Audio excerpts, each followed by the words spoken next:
Okay, so in this video I'm going to be talking about my top 30 favourite films from 1993. These are all in accordance with the release dates from IMDb, and again, there's no real right or wrong to this list. These are just my personal top favourite 30 films from this year. 1993 just churned out some absolute gems, absolute treasure trove of movies in terms of quality came out this year. Just some absolute fantastic stuff by the bucket loads. Really, really hard to try and give a lot of these movies justice this year to work out which ones were the best. So that being said, I'm going to get straight into the honourable mentions. And to first off, got quite a few live action Disney films. Got the Three Musketeers. Really great cast of this movie. This one, you've got Kiefer Sutherland, Charlie Sheen, Chris O'Donnell, Oliver Platt, Tim Curry and Michael Wincott as the two villains. Yeah, just saying no more than that. Just absolutely fantastic.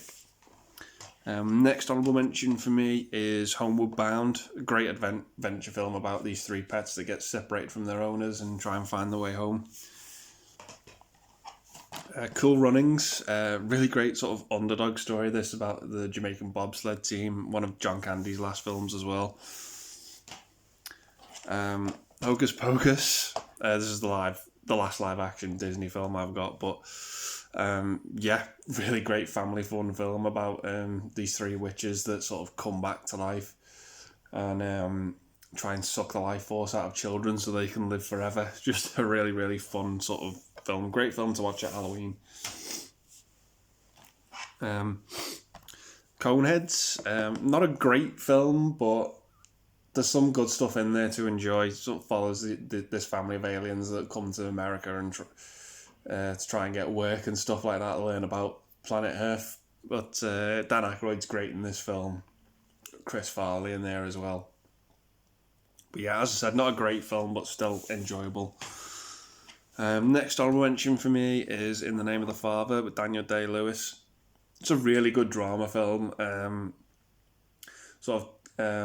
Takes place in Ireland, but for me, there are just a lot more films that I enjoyed over this one. This is not to take away from it, not to turn your nose up at movie, but it's still really, really great.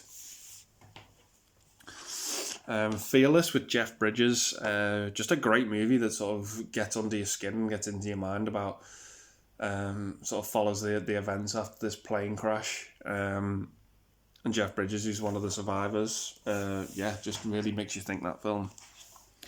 Next honourable mention for me is Rudy. Another great underdog sports movie starring Sean Astin. Judgment Night, really good tense thriller. This one about four friends that witness this murder, and the murderer actually ends up trying to hunt them down and chase them over one night. Just absolutely fantastic tense thriller. In My Life with Michael Keaton and Nicole Kidman. Really good tearjerker film, this one. Got a really sad ending. Mel Brooks's Robin Hood Men in Tights. Just everything you'd expect from a Mel Brooks's comedy, this one. Pokes fun at the 91 Robin Hood with Kevin Costner as well. Next up, got two Van Damme films, Nowhere to Run and Hard Target. Two of Van Damme's best, personally, from his collection for me. Just really, really enjoyed them. Not quite as good as Bloodsport, but yeah, still definitely two action films worth checking out. Next honourable mention for me is Untamed Heart, another sort of tearjerker movie, romance film with Christian Slater and Marissa Tomei. Blood In, Blood Out, just a fantastic prison movie, this one. Just a great crime movie. Got a really lengthy run time to it as well, of roughly about 3 hours, but I really, really enjoyed it. Sleepless in Seattle, probably one of the most famous rom-coms to ever come out of the 90s with Tom Hanks and Meg Ryan. Heart and Souls, just a really good underrated Robert Downey Jr. movie about this child who's born, but on the same night these four people died in a bus crash. So the ghosts of their souls sort of act as like his friends and his guiders. But eventually they have to sort of leave him and part ways with him, and they come back into his life as an adult. Just a really fun movie that I enjoyed. Next honourable mention for me is Freaked, starring Alex Winter, also directed by him as well. Just what an off-the-hook, absolute world of insanity this film is. So creative with its designs. She's really gross creatures. Pretty much follows these people who stumble across this freak show run by Randy Quaid, and how he's sort of been kidnapping people and turning them into freaks for his amusement park. You got Mr. T in there as well, Keanu Reeves, William Sadler, just a crazy, crazy movie. Great Stallone action movie with cliffhanger. Fantastic cast in this as well. You've got Michael Rooker and John Lithgow as the villain. Just a great, great action movie with a fantastic opening sequence as well. Ninja Scroll, pretty similar to Akira, this one, just a fantastic film to look at. Great, great anime. Next honourable mention for me is Benny and June with Johnny Depp. Just a great little quirky movie that also gave us the 500 Miles song by the Proclaimers. Next honourable mention is Red Rock West. Just a fantastic chase movie with Nicolas Cage and Dennis Hopper as the sort of hired hitman in this. Was just absolutely fantastic. A really underrated film. And my last honourable mention is Mike Nichols' Naked. Just a really good dark drama with some fantastic performances in it. Check this one out if you've not seen it. So yeah, they're all my honourable mentions. I'm going to get straight into the list now and kick it off with number 30 for me, and that is The Piano. Just a really good drama film about this mute woman who has who's won the affections of two men, and they're sort of fighting out for her love. And it sort of you realise that she's got this love for music and her piano as well. Holly Hunter, who plays the mute woman, took home the Academy Award for Best Actress, and Anna Paquin as well won Best Supporting Actress, the youngest woman to ever win it as well. Just a fantastic, fantastic film. You've got Sam Neill and Harvey Keitel in there as well. Really dug that one. At number 29 for me is The Remains of the Day, Anthony Hopkins and Emma Thompson and Christopher Reeve as well.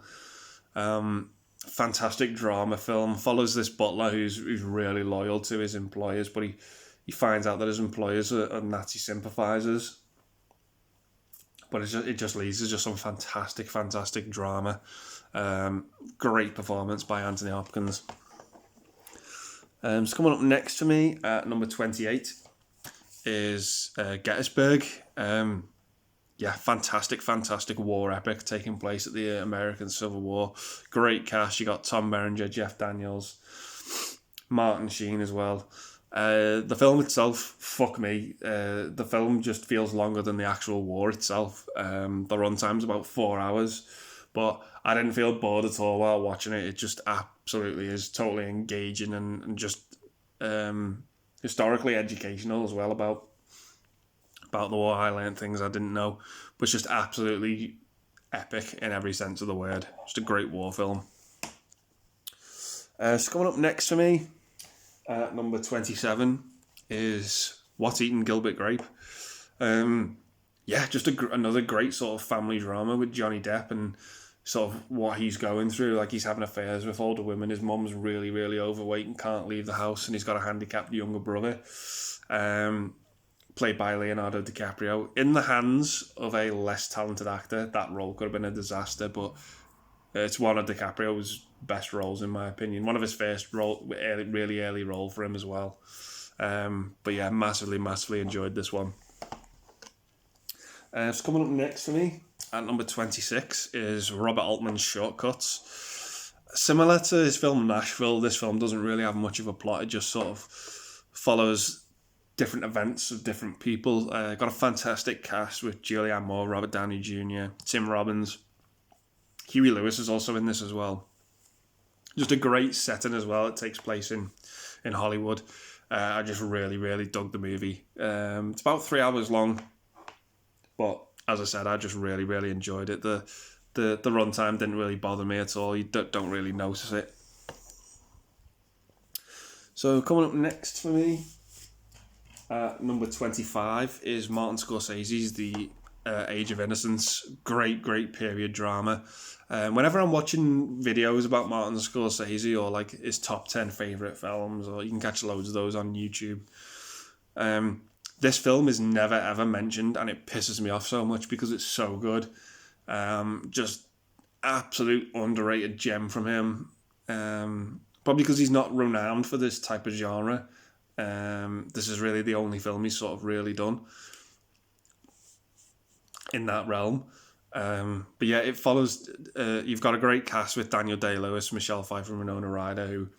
Daniel Day-Lewis and Winona Ryder are sort of this couple who are due to be married, but he's in love with Michelle Pfeiffer, and it just creates this great sort of love triangle. I just think it's one of his best looking movies as well. Again, it pisses me off so much how overlooked this film is when people talk about Scorsese. It's just absolutely fantastic. Doesn't get the love it deserves, and that's absolutely criminal. Next for me at number 24 is Much Ado About Nothing, based on the Shakespeare tale. Fantastic cast in this. You got Kenneth Branagh, Denzel Washington, Emma Thompson, Kate Beckinsale, Michael Keaton, Keanu Reeves. The film just is pretty much does what it says on the tin. It's what you'd expect. There's a massive misunderstanding that leads to just huge consequences, and by the end of it, it's just like, was that all really necessary? Michael Keaton really wins me over with this one as well. Just a great comedic performance by him. So the premise is pretty much this guy overhears this couple who he believes are having an affair, and believes that the woman is his partner that's having the affair, but it isn't. It just sounds like her, and it just leads to a massive misunderstanding with just absolute dire consequences, and everyone's in uproar over absolutely fuck all. But yeah, I really dug it. Just thought it was hugely enjoyable. The film looks fantastic as well. Next up for me is probably a film that most people would have higher on their list, but coming in at number 23 for me is Harrison Ford and The Fugitive. Not a film I loved growing up, but as I've got older, I've really learned to appreciate this one, and taking it for the absolute fantastic film that it is. But I just don't have that emotional attachment to it.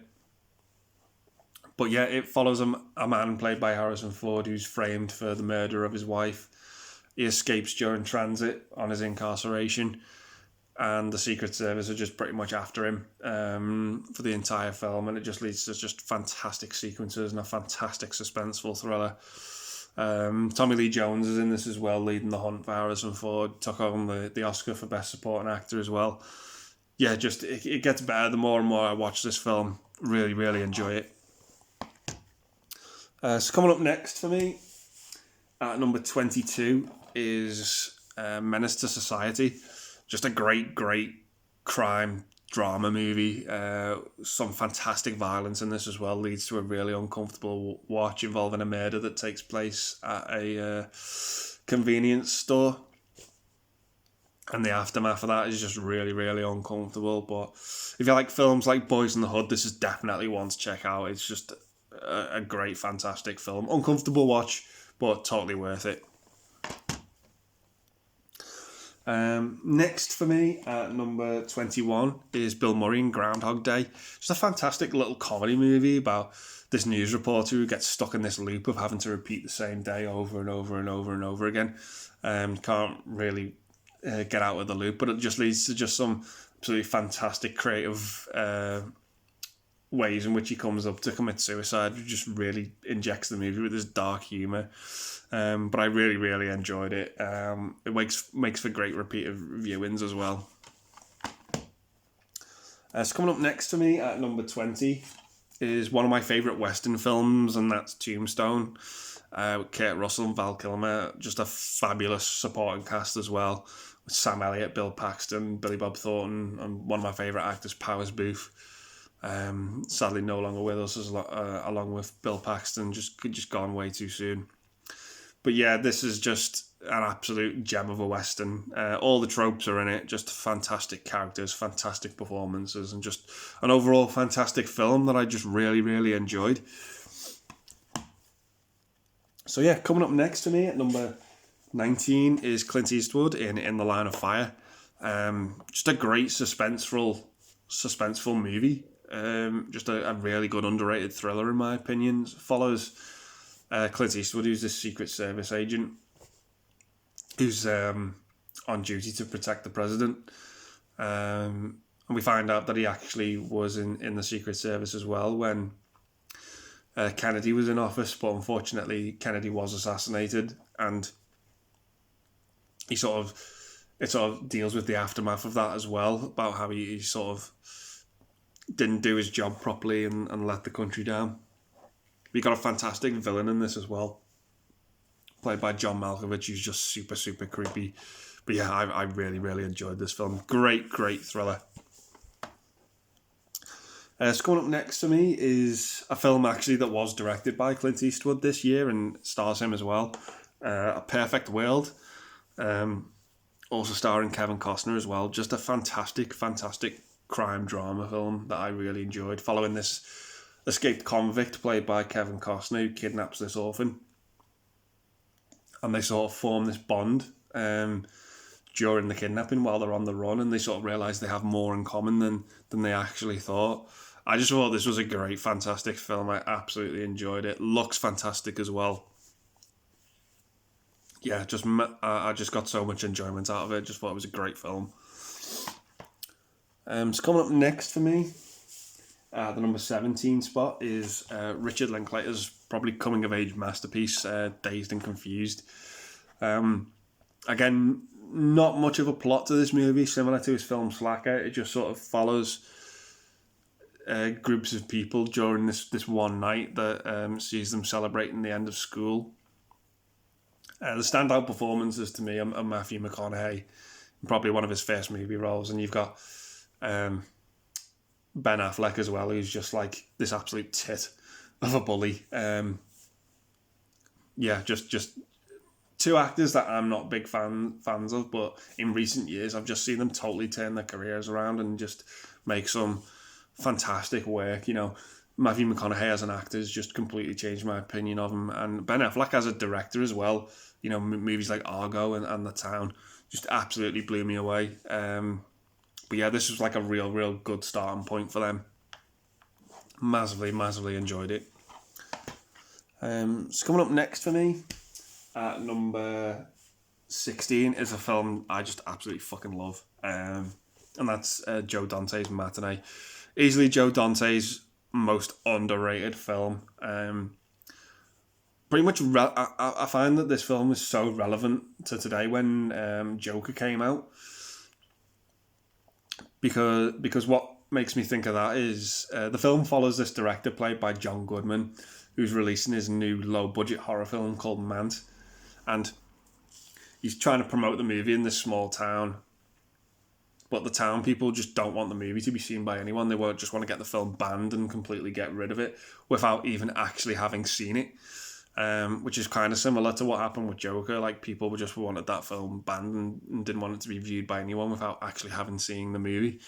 Or while this is going on as well, you've got the threat of the Cuban Missile Crisis that's sort of taking place in the background of the movie, but I just really dug it. The characters are fantastic in it as well.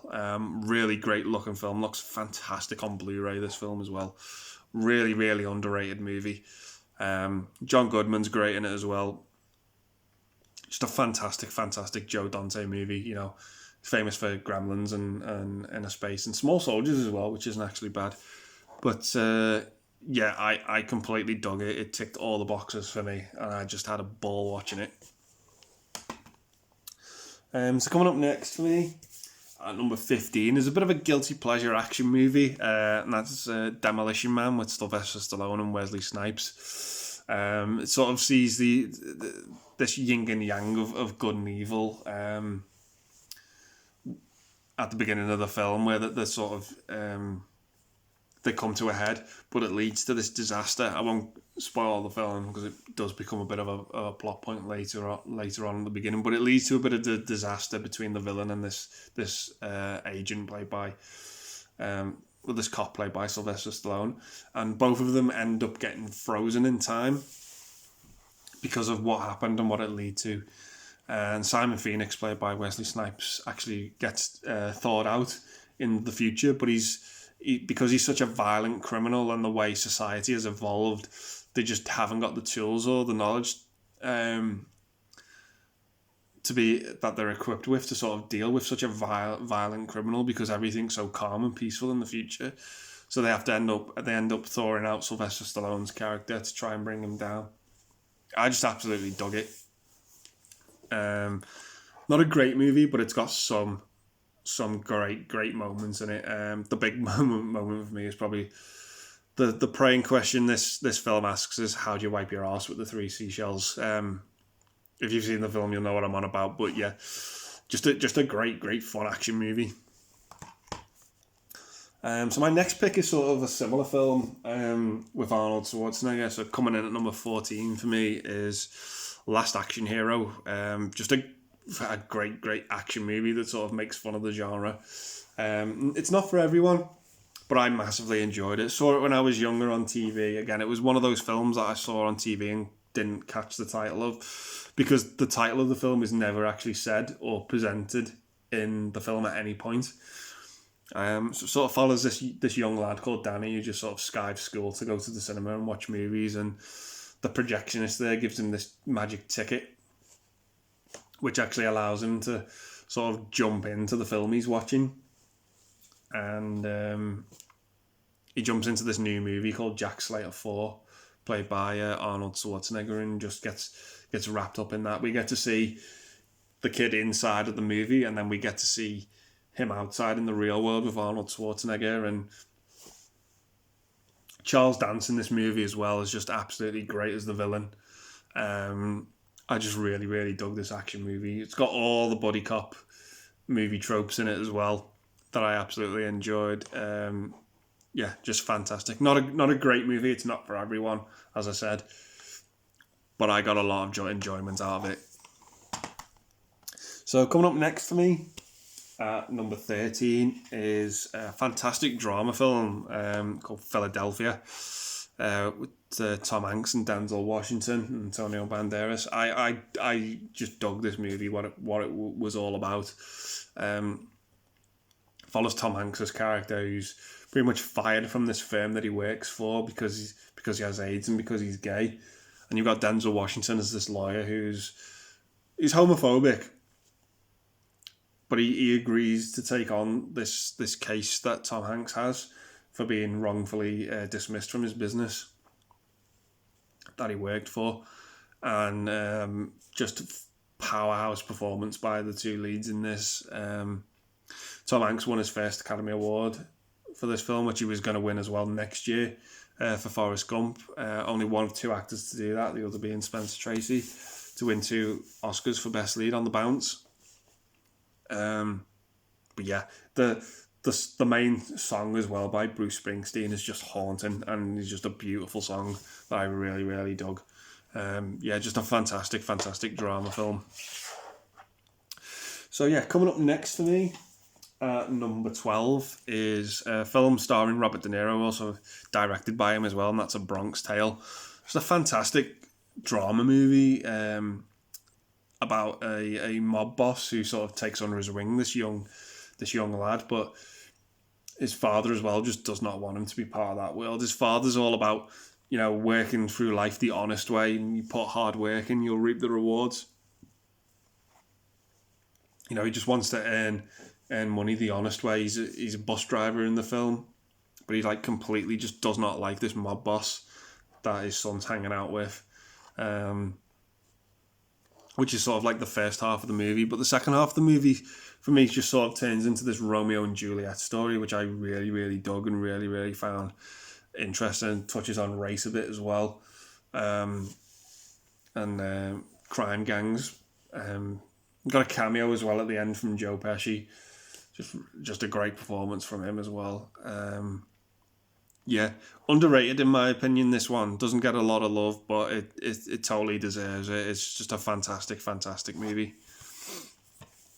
So coming up next for me at the number 11 spot is The Sandlot. The this film falls into the same bracket for me, pretty similar to Goonies and Stand By Me. Just a fantastic coming of age film as well. Sort of follows this kid who's moved to a new town with his mum and his stepdad. And his stepdad tries to teach him about baseball, and he ends up joining this baseball team where he meets all these other kids, and they all have like different tropes and that. And they absolutely just spend this summer playing baseball. And one day they pretty much lose the baseballs and don't have one. So the kid's like, right, okay, well, my dad's got one in his desk. I'll go and grab that, and we can play with that. But he doesn't actually realise that baseball's actually a prized possession of his stepfather's, and it's signed by Babe Ruth. Because he doesn't have much knowledge of baseball, he doesn't really know who Babe Ruth is, and the ball gets knocked into the neighbour's yard, and it just leads to this hilarious sequence where they try and get the ball back, and at least just a fantastic conclusion, which I won't dare spoil, but it's just so fun, and you just really feel the stakes are there because of how much that ball means. But yeah, it's just a fantastic little sports movie that I really enjoyed. So yeah, coming up next for me at number 10 is a sequel, and that's Wayne's World 2. I enjoy this film more than the original. The comedy's just elevated for me in this one. I just absolutely find it hilarious. So it pretty much sees Wayne have these weird dreams with this weird naked Indian, and he meets Jim Morrison in his dreams, and he's like, well, what should I do with my life? I just feel like it's going nowhere. And he says, put on a rock concert, and if you book the bands, they will come. Sort of taking a page out of Field of Dreams. It leads to a fantastic ending as well with a parody from The Graduate. Christopher Walken as the main villain. Say no more. Just absolutely great. The stunning Tia Carreras comes back in it as well, along with Mike Myers. Yeah, I've really dug this movie. Just absolutely great. So much fun, so much humour. It's easily as good as the first, in my opinion. I enjoy it more than the first. But yeah, it's the one. It's the one I watched the more out of the two growing up. But yeah, it's just absolutely fantastic for me. I really enjoy the hell out of Wayne's World 2. So coming up for me next is another sequel at the number 9 spot, and that is Addams Family Values. Yeah, just a great sequel that I enjoy more than the original. Great cast as well. They pretty much all returned from the first one. Nearly all the cast. I believe the woman that plays the grandma, they swapped actors out. But yeah, other than that, I think everyone sort of returns. You got some great new characters in there as well. The summer camp counsellors are just absolutely hilarious in this film. Joan Cusack, who's never looked hotter in my opinion in this film, as Debbie the nanny, who's got this sort of hidden past, shall we say, and a hidden agenda to try and get Uncle Fester's fortune, shall we say. Great performances from all the cast. You know, you've got, as I said, Joan Cusack, Christopher Lloyd as Uncle Fester, the fantastic Raul Julia, Gone Too Soon, Angelica Houston, Christina Ricci, Peter McNichol as well as one of the counsellors, just absolutely hilarious. I just enjoy the hell out of this movie. Entertainment factors through the roof on it. So yeah, coming up next for me at the number 8 spot is a movie I grew up with, but I don't really think this film could be made today because it does have a bit of a creepy premise when you think about it, but the film plays it for laughs and for lightheartedness, and that is Mrs. Doubtfire. Yeah, just a really good drama comedy film, in my opinion, following this family and the mum and dad aren't really getting along, and sort of the dad undermines his wife because his birthday coming up, and he throws his son a party, but can't. His mum's told him not to have a party because of his report card. But he throws it anyway, and she just feels like he's making her out to be the villain all the time. You just sort of really feel the dynamic between them and the rift between them, and it just leads to them sort of filing for divorce. But the outcome of the divorce is pretty much Daniel's like this out-of-work actor who's played by Robin Williams, and he just can't really live without his kids. He just loves his kids so much. And the kids in this movie are just fantastic actors as well. You know, they never really come across as annoying, which can often happen with child actors. But the three of these kids just feel so organic to the movie. You buy that this is a family that is going through, you know, a divorce with the parents. It's absolutely great. So to pretty much try and spend more time with his kids, the wife says, you know, Miranda says, "Oh, I'm going to have some hired help around to help out look after the kids after school, just help out with the house." And so Daniel, played by Robin Williams, is like, right, okay, well, I'm going to dress up get my brother who works in makeup to disguise me as a woman, and I'm going to become the housekeeper. It just leads to just some fantastic stuff. Got that sort of liar reveal cliche to it, which you know is coming. But yeah, Sally Field as Miranda, her reaction at the end is just absolutely superb. It just has me in absolute stitches. But yeah, I really, really dug this movie. It's one me and a couple of my friends really, really enjoy as well. We always talk about this film. I just really, really dig it. So coming up next for me at the number 7 spot sees Brian De Palma and Al Pacino reunite from Scarface, and that is Carlitos Way. Just a fantastic sort of gangster movie about Carlito, who's been in prison, and he's been sort of rehabilitated and doesn't really want to be part of that life anymore, but he inevitably just sort of ends up just getting drawn back into it as much as he wants to stay away from it. Has a lawyer friend as well, played by Sean Penn, who's an absolute tit in this film. My God, does he make some fucking stupid mistakes.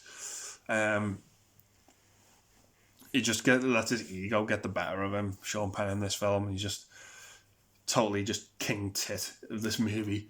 But yeah, and it leads to an absolute fantastic set piece at the end, just a fantastic climax with this chase scene where you just want Carlito to get away. You want him to break away from this lifestyle and go off with his girlfriend and live happily ever after. But I won't dare spoil what happens at the end, but it just is such a gut punch to the way it ends. Just really, really dig this movie. It's so rewatchable and so entertaining. Not as good as Scarface, but it's probably the one I watch the most. I just keep coming back to it. It's just absolutely fantastic.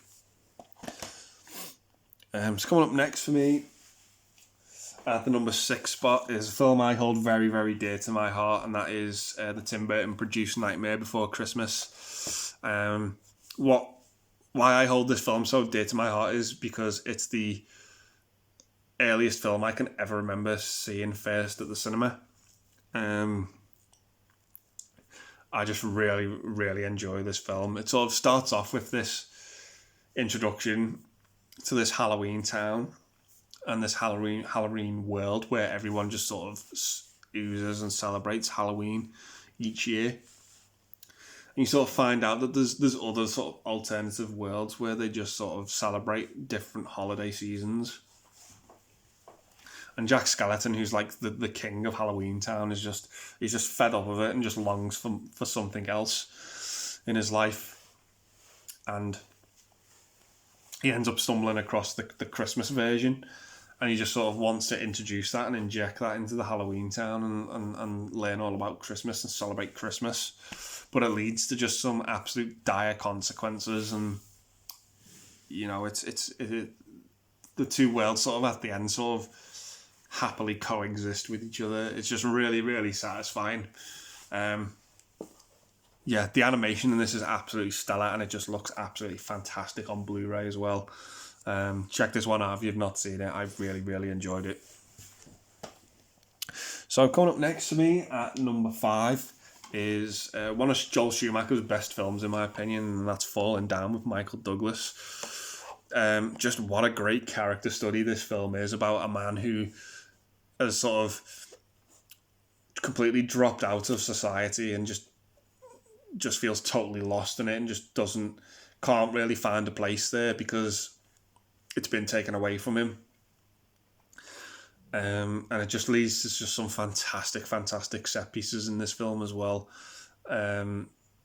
It leads him to just the movie starts out with him waiting in traffic in his car, and he just sort of loses it and gets out of the car and just walks home. He's like, I've had enough. That's it. I'm going home.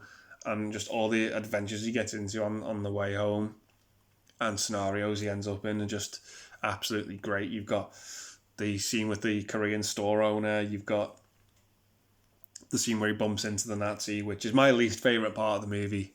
That scene, I just think the Nazi's a dickhead. The scene on the golf course, the scene at the fast food restaurant.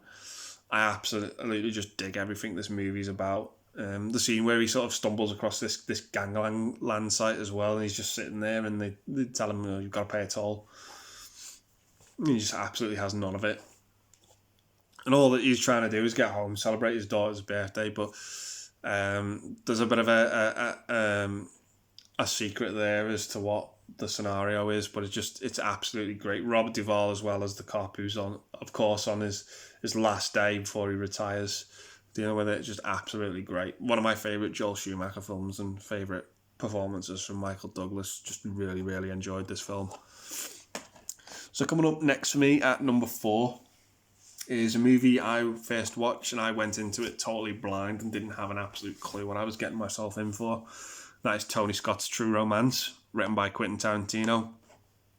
Fantastic cast of this film. You got Patricia Arquette, Christian Slater, Val Kilmer, Dennis Hopper, Christopher Walken, James Gandolfini, Gary Oldman in this as well, who just completely disappears. It's not Gary Oldman. It's just, how could he have pulled off this role that he plays this pimp?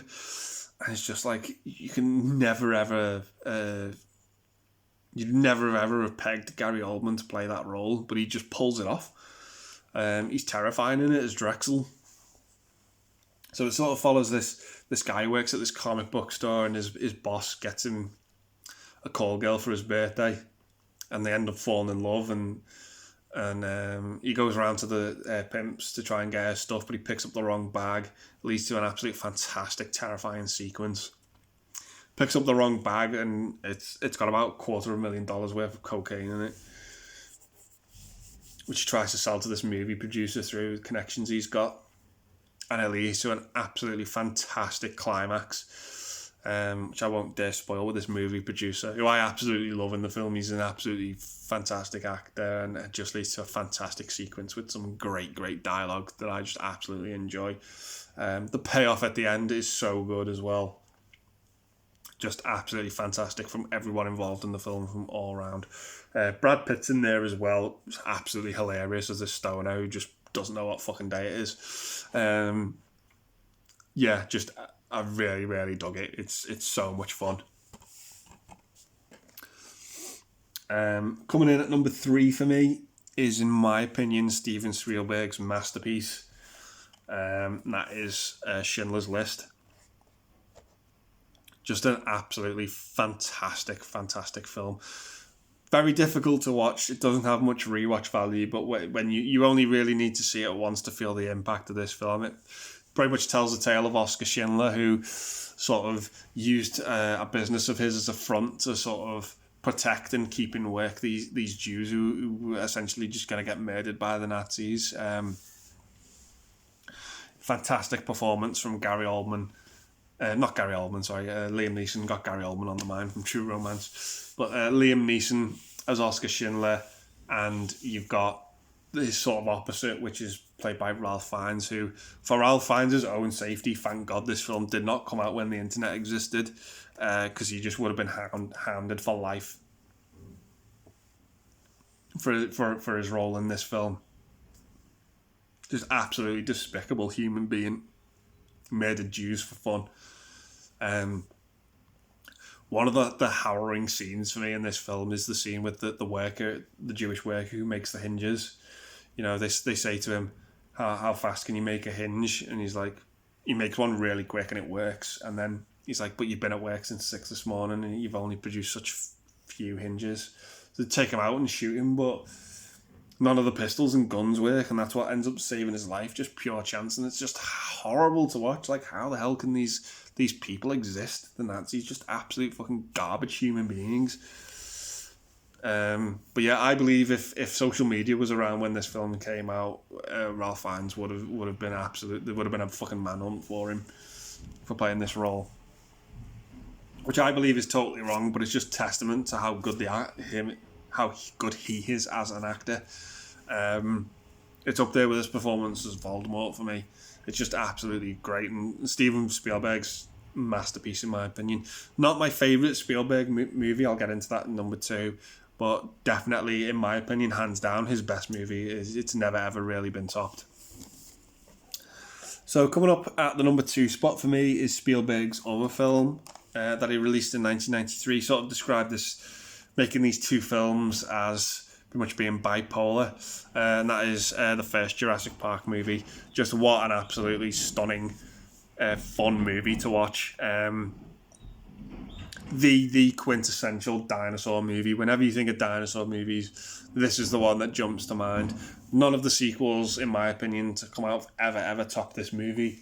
It follows John Hammond, played by Richard Attenborough, who is this billionaire who managed to clone dinosaurs using DNA from mosquitoes that were sort of frozen in tree sap, and using amphibian frog DNA from South America to sort of fill in the missing gaps to create these theme park attractions of dinosaurs coming back to life, with just some absolutely fantastic stellar special effects. This film that really still hold up. The cast in this film: Laura Dern, Sam Neill, Richard Attenborough, Jeff Goldblum, Wayne Knight, Sam Jackson as well, who I completely forget is in this film. Fantastic characters. So yeah, the plot just is pretty much Richard Hammond's made this scientific breakthrough to clone dinosaurs and he wants to open this park, and he just wants to get sort of the opinion of professionals from all these different fields to come and witness it firsthand. But it leads to just some absolute disaster and dire consequences at the end, just costing people their lives. Just one of the most entertaining films ever made. One of my favourite Spielberg films ever made. I absolutely enjoy the hell out of this film. Yeah, I can't say much more than that. It's superb. If you've not seen it, just watch it again. The film, to me, on Blu-ray as well, just looks absolutely stellar. It's the best it's ever looked, in my opinion. Yeah, just the best dinosaur film ever made. So yeah, that leads me to my number 1 pick, which is a bit of an underrated film. Gets overlooked quite a lot. And that is my number 1 pick, which is Batman Mask of the Phantasm. Yeah, this is hands down the best Batman movie ever made. It's better than Tim Burton's Batman. It's better than The Dark Knight, which for me is I don't say very lightly. It's not my favourite Batman movie. I do enjoy the Tim Burton one just a bit more. I've got more of a nostalgia for that one. But this is the best film that caters to the character of Batman, hands down. When you're watching the Burton films, you're watching Tim Burton's interpretation of Batman. When you're watching the Nolan films, you're watching Nolan's interpretation of Batman. Same thing with Zack Snyder as well. When you're watching a film with Batman in it from the Snyderverse, it's Zack Snyder's Batman. This film caters completely to the character of Batman and Bruce Wayne. It's just absolutely fantastic. So underrated. Bombed at the box office when it came out. Did not make a hell of a lot of money. It sort of came out on Christmas Day in '93. And it just went completely under the radar. I don't even think it got a proper theatrical release in the UK here. But yeah, it just follows Bruce Wayne and Batman, who before he became Batman, there was a love interest that he had, and it just led to Bruce Wayne and the possibility that he could actually be happy and be in love with someone, and that he possibly could not have gone on to be Batman, and that he could have been happy, and he feels guilty for it, talking to, when he's that scene where he's at his parents' grave and he's saying, I didn't think I could be happy, I didn't think this could have happened to me, and he's sorry for it. He apologises to it for his parents' grave. But all the meanwhile, while that happened we've got a new villain in the form of the Phantasm as well, which people believe is Batman. They're just killing off gangsters left, right, and centre, trying to get revenge, and we do eventually find out who it is. And these mob bosses are scared of the Phantasm, so one of them hires the Joker to try and kill Batman, who he believes it is. But yeah, there's a big reveal at the end of this film as well that I won't spoil, but the toys that came out for this movie as well in the early 90s just absolutely spoiled the movie. They pretty much had the Phantasm in a box, and they had the toy unmasked in the box, and it just spoiled the movie if you've ever seen it. But yeah, it's my number one pick. I've got the movie also on Blu-ray when it came out, with the series that it was based on as well. My favourite television show of all time. Yeah, it looks absolutely phenomenal on Blu-ray. Absolutely stellar. Just, again, in my opinion, the best movie ever to be based on the character of Batman.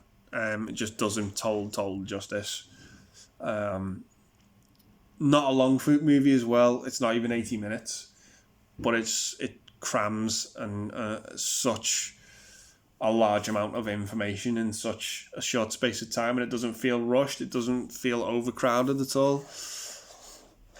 I just really, really dig this animated movie. So that's why it's my number one pick. So yeah, they're my top 30 favourite films from 1993.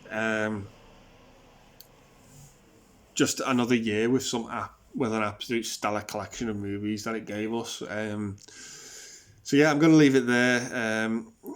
Going to be back soon, hopefully, with my top 20 favourite films from 1994. Probably my most favourite year from the 90s, probably 94 and 99. They just churned out some absolute stellar films as well. So yeah, if you've liked the video, please subscribe, leave a comment. If you've seen this list and you feel as if I've missed out any films, please recommend them as well. Put your list down. Maybe you've got a top 5 or a top 10 list from this year. So yeah, please list that down below. And yeah, thanks very much for watching, and take care.